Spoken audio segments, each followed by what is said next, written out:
үлкен жеңістеріне куә болады. Я елдің шетіне келіп жатырмыз, қуанып жатырмыз. Осы көптен ойда жүрген арман еді. Өзіміздің елдегі талантты ұл-қыздарды ұлттық өнерге баулысақ, мектеп ашсақ деген сол арманға жеттік. Мінекей кеше ғана Сәтбаев қаласында 1 жасын тойласақ, бүгін Жезқазған қаласының өнерлі өрендерінің концертін тамашалауға арнайы келіп тұрмыз. Барша құлшақтарға сәттілік тілейміз. Құдай қаласа, әлемді аузына қаратар, ел мақтанышына айналар, ол қыздарды біздің мектеп тәрбиелеп шығады деген үлкен сенім артамыз.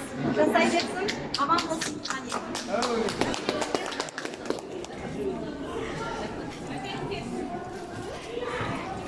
концерттен кейін болады. Жақсы.